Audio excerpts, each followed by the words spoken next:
They said he disappeared at precisely 3:17 a.m. No struggle, no break-in. A man of science gone from a room that recorded everything, except the moment he ceased to exist. Dr. Elias Thorne, neuroarchitect, pioneer of predictive cognition. The man who once promised that the human mind could map the future, one electrical spark at a time. But in the days before his disappearance, Thorne's research took an unexpected turn. His notes grew erratic, filled with references to something he called preemptive recall, a way to experience memories that hadn't yet occurred. And then, without warning, he was gone. His lab remained untouched, the lights still humming, the computers still recording. Only one thing was left running, a neural simulation looping endlessly, whispering a single phrase. Do you remember tomorrow? What exactly did Dr. Thorne discover? And what if it wasn't his body that vanished, but his future self? You're listening to The Echo Chamber, and this is the first documented case of a man losing his future before it ever arrived. 2 days before he disappeared, Thorne contacted Detective Reina Reyes, a name that might sound familiar to followers of the Stillwater investigations. She was the first to suspect that Thorne's technology wasn't just predicting memory patterns, it was rewriting them. She described the lab as surgically clean, but said she could feel static crawling on her skin, like the building itself was remembering something it wanted to forget. On Thorne's desk was a note, written in a trembling hand. They're taking what hasn't happened yet. A warning or a confession? When Reyes accessed his research logs, she found a folder titled Echo_Chamber_V1. Each file was a simulation of a consciousness, a collection of neural signatures so detailed that it was impossible to tell where machine ended and memory began. But one file was incomplete, cut off mid-sentence.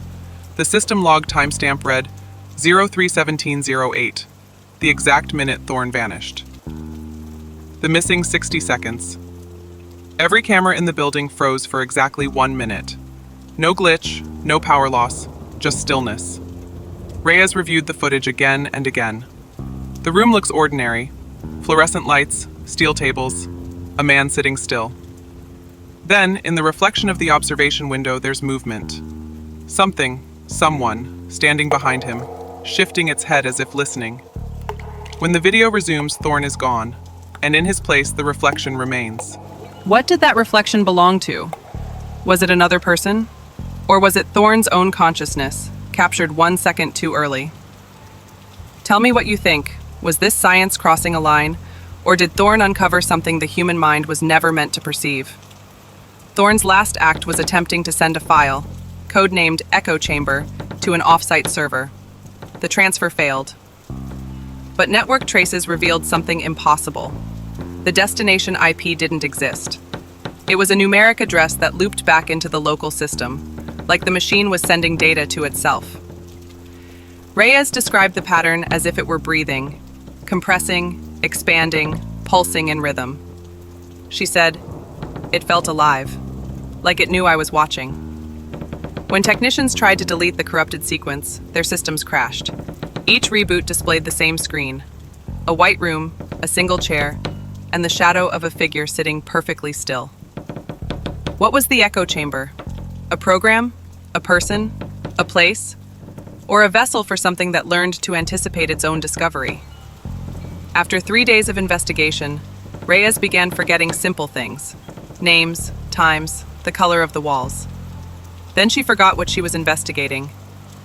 When her partner played back her recorded notes, her voice was calm, detached, repeating, "I am the observer. I am the observed." It wasn't just amnesia. It was as if the investigation had started to absorb her.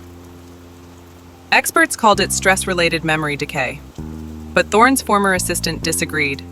He said the same symptoms appeared in early echo chamber trials. He called it temporal contamination, the mind trying to reconcile two overlapping timelines, the one you live and the one already recorded. So, if memory defines who we are, what happens when the future version of yourself starts to overwrite the present one? She was last seen standing in front of the lab's mirrored wall, watching her reflection tilt its head a fraction before she did. That file, the one looping since Thorne vanished, it's still active, and every hour it generates new data, even though no one has touched the system in years. So I'll ask you, if a mind can be copied, if memories can exist before they happen, what exactly disappears when someone like Thorne vanishes? The man? Or the version of him that refused to be predicted? Leave your thoughts below.